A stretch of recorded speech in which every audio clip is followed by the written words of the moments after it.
eu queria falar um pouco das ações que a gente desenvolve aqui no CAPS, né? As ações que a gente tem.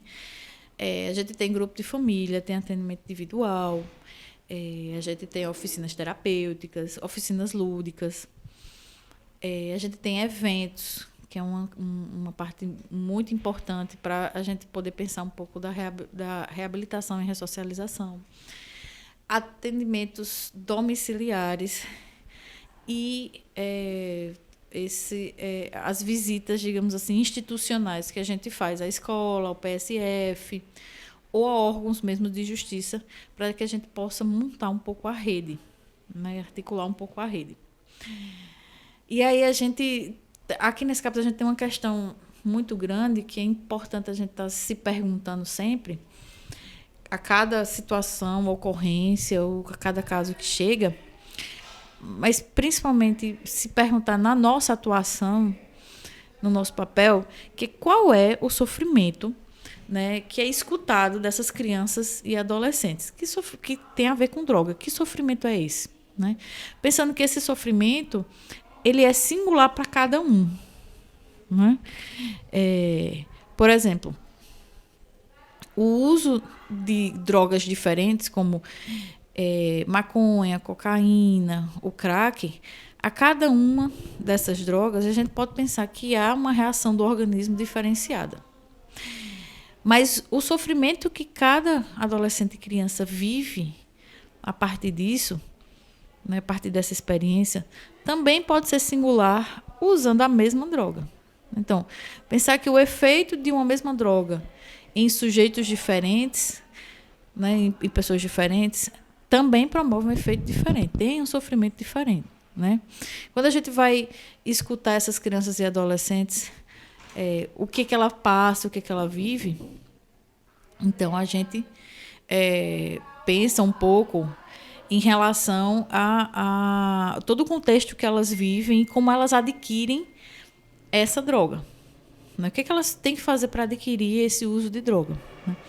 Aqui nesse capítulo, o que a gente mais vivencia é que, para adquirir esse uso de droga, essa droga, né, para fazer esse uso, eles acabam participando de negociações.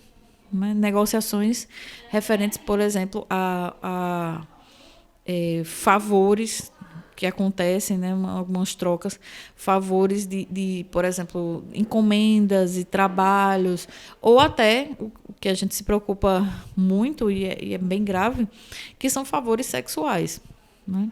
Tanto meninos quanto meninas, não tem diferença. Então, e aí esse sofrimento que é decorrente não apenas da reação da substância no corpo, mas de todo o contexto que envolve o uso de droga, é esse sofrimento ao qual a gente busca estar escutando, né? E busca tá oferecendo e pensando em práticas de cuidado.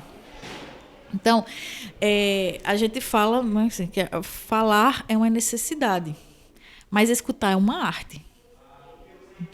Né? E pensando nisso, que é o que Gotti fala, essa dimensão e essa especialidade que esse CAPS precisa ter, que é a escuta. Né? Conseguir escutar. Né?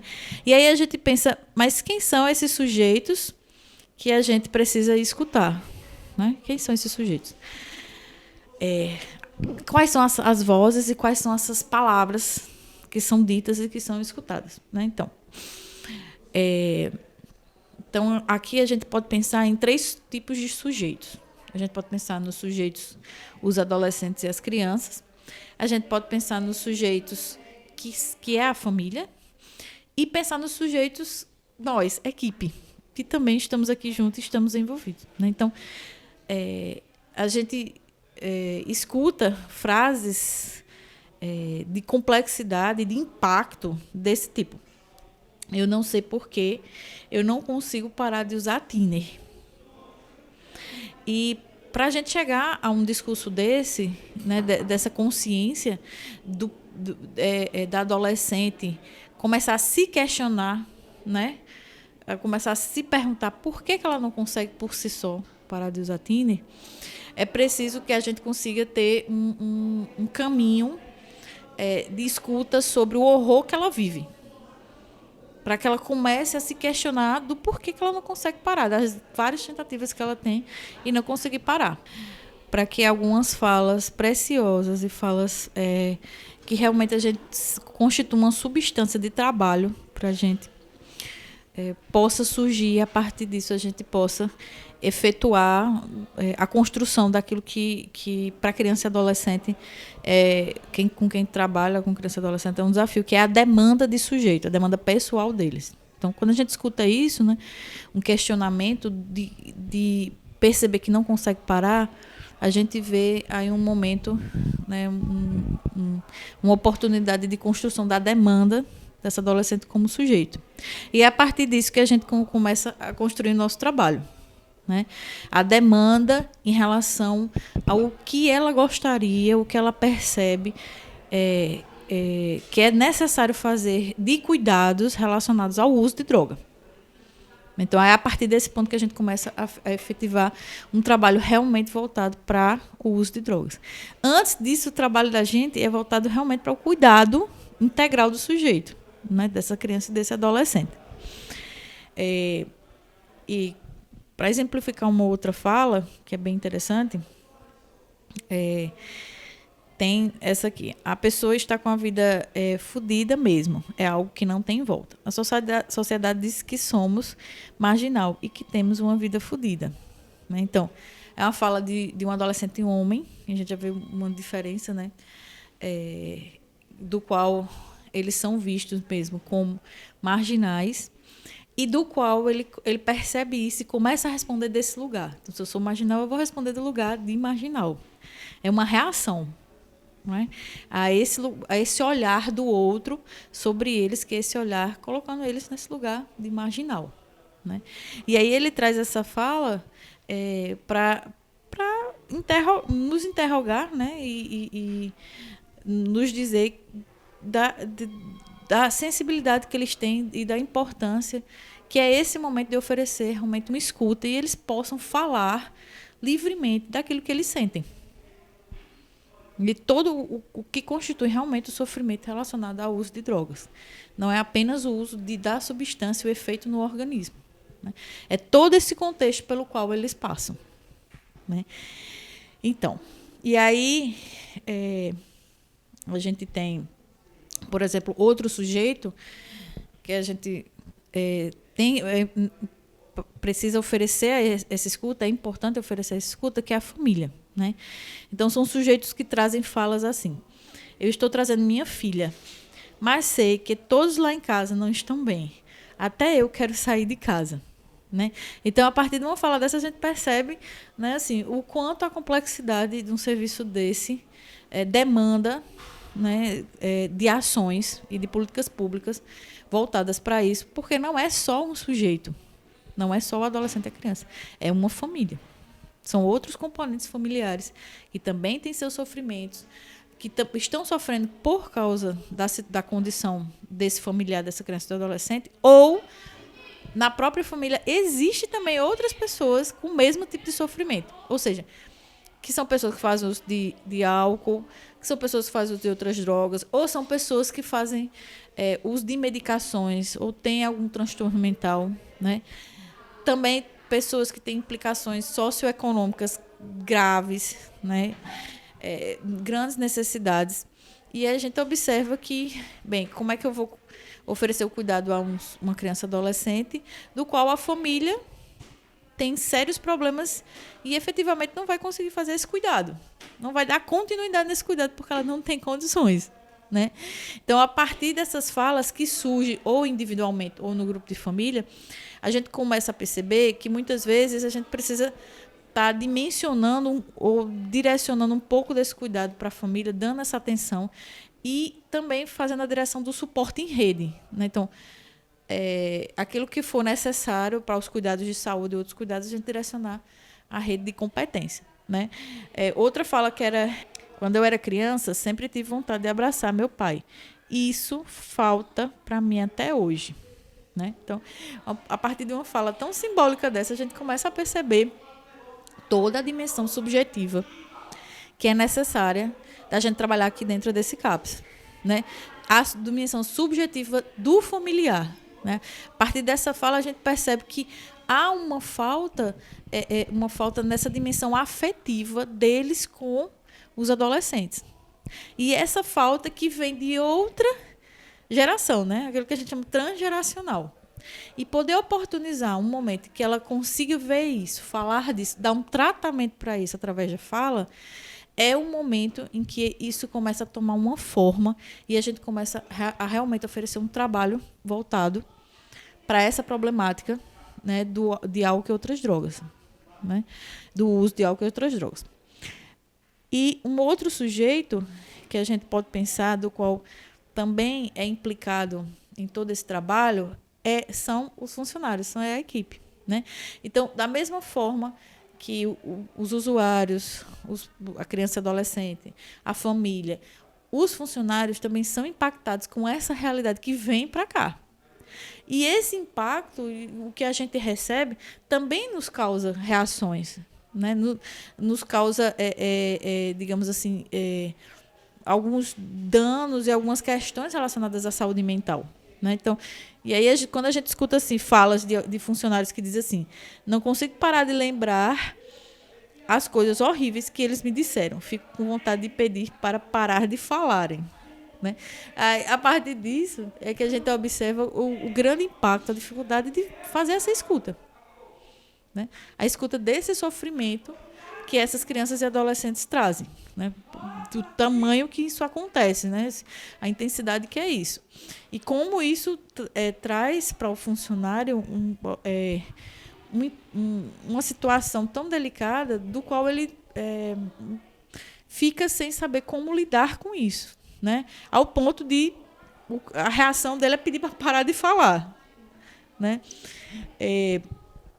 Outra fala, por exemplo, é assim: me emocionei muito e me doeu quando ele disse do amor que só sabia que era uma palavra. Então, eu costumo dizer assim, que aqui no CAPS a gente tem a oportunidade de presenciar preciosidades e grandezas humanas que a gente não consegue ver lá fora. Como essa fala. Essa fala traz isso. Você poder ter a oportunidade de escutar a história de vida de uma pessoa, da qual ela chega à conclusão, né, de que ela tem uma deficiência, ela tem uma dificuldade de entender o que é amor, e do amor ela só conhece uma palavra, aí a gente começa realmente a entender e a pensar: o que é que eu tenho que ajudar? Qual é o meu trabalho aqui no CAPS? É um trabalho realmente que diz respeito a o controle ou a abstinência ou a redução de danos de drogas, ou o trabalho com o sujeito. E toda a dimensão que ele tem relacionada à vida dele. A droga é apenas uma coisa que está entrando nesse momento. Então, isso também traz uma lição para a gente, né? A gente consegue vivenciar essa lição aqui dessa forma. Como em outros exemplos que a gente já teve aqui, de usuários que não tem nada, assim, vem com a roupa do corpo, só não tem contato com a família, o único pertence que tem é a roupa do corpo. E, enfim, a gente fornece um material de higiene e roupas para eles. E no momento que esse adolescente vê outro, um par dele, que também estava na rua e chega aqui pedindo ajuda, a primeira coisa que ele faz é oferecer o pouco que ele tem. Então, ele, só tendo 2 pares de roupa, ele oferece a outra. Então, quando a gente observa, né, isso de perto, a gente vê a outra face, né, disso que vem a ser assim, um horror. Essa outra face que tem uma beleza incrível, uma beleza rara. Né, assim, quem poderia imaginar, ou quem faria isso, tendo só 2 mudas de roupa, oferecer a outra? Né, assim, desapegadamente, sem reserva nenhuma, né? E aí a gente começa a perceber que há uma potencialidade ali, há uma outra coisa do qual a gente desconhece. Quem não passa por isso desconhece, né? Então, assim, no CAPS a gente tem esses 3 sujeitos que eu trouxe a partir dessas falas, as quais é importante a gente pensar São essas falas, essas palavras, essas vozes que trazem um pouco dessa dimensão psíquica, dessa subjetividade, ao qual realmente constitui o nosso trabalho. O nosso trabalho é a partir disso. E é a partir disso também que a gente consegue fazer uma coisa que a gente pode chamar assim, de uma mudança de olhar. É a partir disso que a gente começa a mudar um pouco o nosso olhar, né? E mudando o nosso olhar, a gente consegue se posicionar melhor de uma maneira, de um lugar do qual realmente a gente consiga responder com resultados um pouco melhores sobre essa problemática do uso de drogas. Então, a gente começa a deixar de enxergar a substância em si, mas a ver como é esse sujeito e a relação que ele faz com essa substância, aonde essa substância está entrando. E também a se perguntar, que é a questão de redução de danos, é interessante a retirada de todas as substâncias? É interessante fazer a abstinência para aquele sujeito? Ou não é interessante?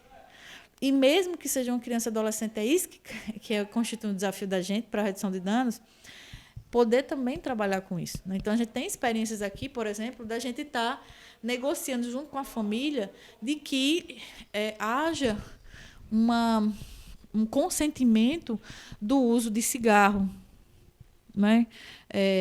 Porque para que a gente possa, para que o sujeito possa, a criança ou adolescente possa fazer a retirada, por exemplo, do uso da maconha, da cocaína, mas conseguindo se sustentar ainda em algo, porque há necessidade ainda, digamos assim, da habitualidade, de um hábito, de um vício, do qual a gente não conseguiu conter por uso de medicação ou por outras medidas. Então, no princípio de redução de danos, a gente vai reduzir aquilo que possa danificar menos o organismo. Então, a gente tem essa experiência de estar negociando o uso de cigarro junto com a família, que é a qual a gente percebe que tem esse ideal, né, de que a resolução seja a abstinência total. Dentro das circunstâncias que a gente começa a viver, a gente começa a perceber que a gente precisa minimamente dar garantias de alguma coisa aqui dentro.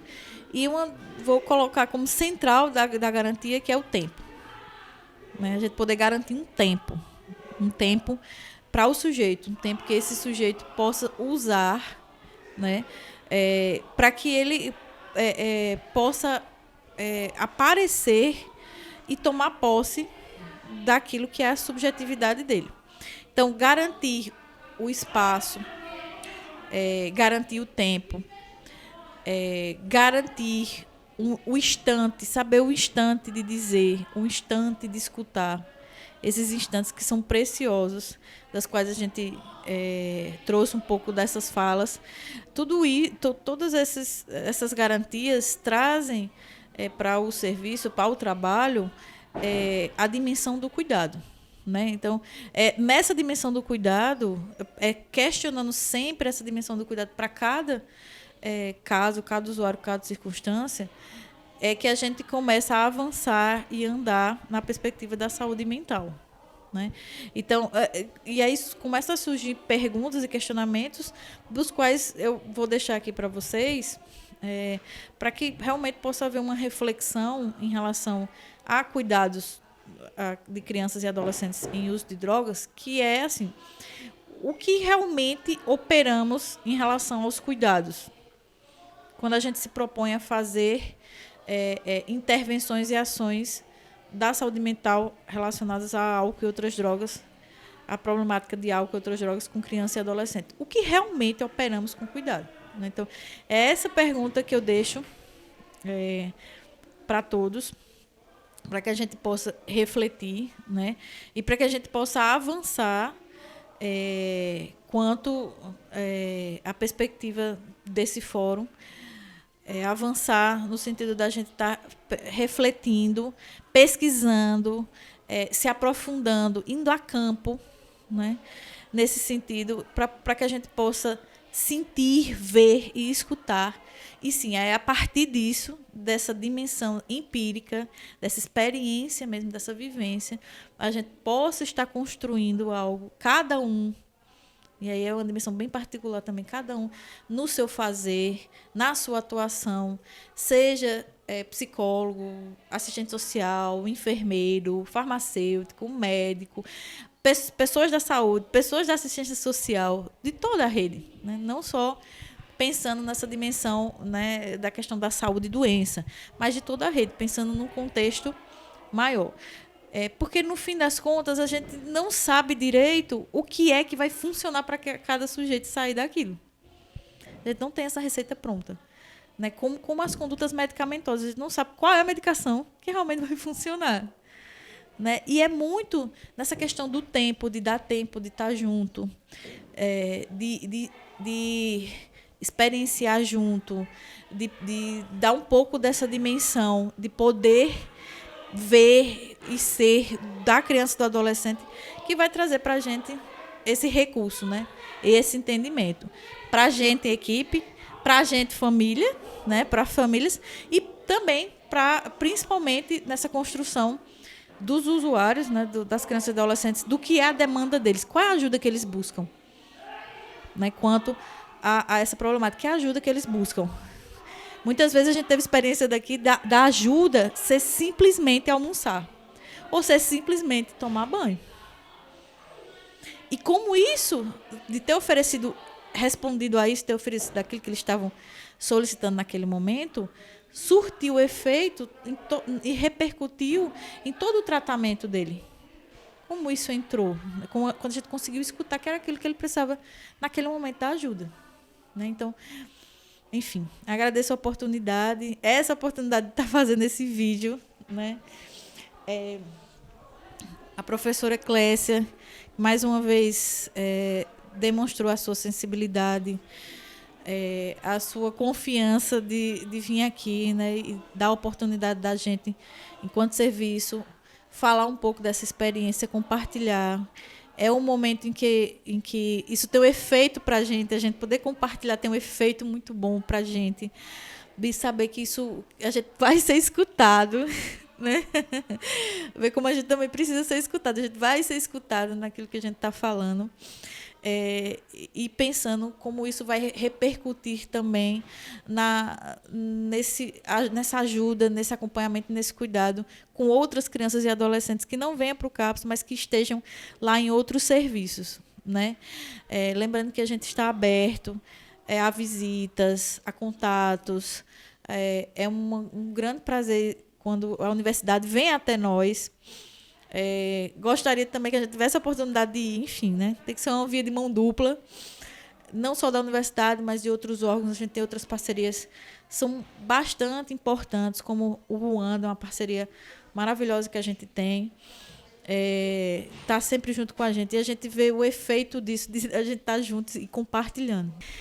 Agradecer essa oportunidade de estar aqui falando um pouco desse serviço, que para mim é um serviço e uma experiência muito única em saúde mental. Acredito que a nível de Brasil mesmo, trabalhar com crianças e adolescentes em uso de droga no modelo de CAPS 3, que é um modelo de internação 24 horas, né, atendendo esse público de crianças e adolescentes com problemas relacionados à droga e também seus familiares. Né? Então, o CAPS AD3 Novos Caminhos, que é esse CAPS, a instituição ao qual eu trabalho e venho contar aqui um pouco essa experiência, é um CAPS que vai fazer 4 anos agora em novembro, no início de novembro. Está localizado aqui no Alto Branco, na rua Norberto Leal, no número 1049. Temos um telefone de contato. É importante a gente estar falando um pouco disso e divulgar, né? Que é o 33216622. E a gente fornece o atendimento 24 horas. Né? Segundo a diretriz da portaria, o nosso atendimento, o acolhimento que a gente chama, ele funciona das 7 às 9 da noite. né? Nesse modelo de 24 horas, 7 dias por semana.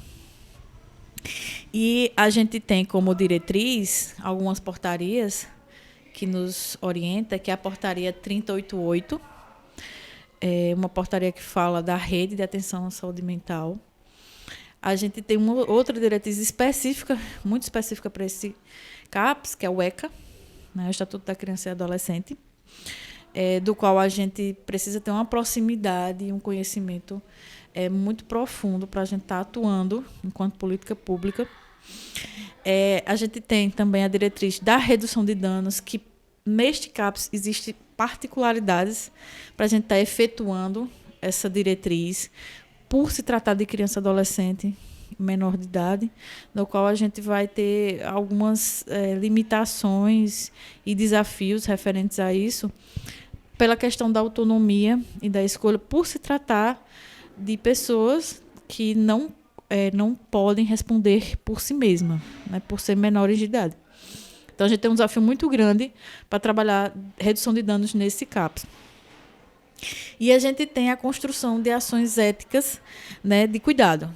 E aí, esse é uma outra dificuldade, outro impasse, por se tratar de criança e adolescente e por se tratar de um CAPS que necessita muito ter articulações de rede, principalmente com órgãos públicos que regem a questão da proteção da criança e do adolescente, que em determinados casos a gente precisa estar junto e agir junto em benefício, né, pensando nos direitos deles.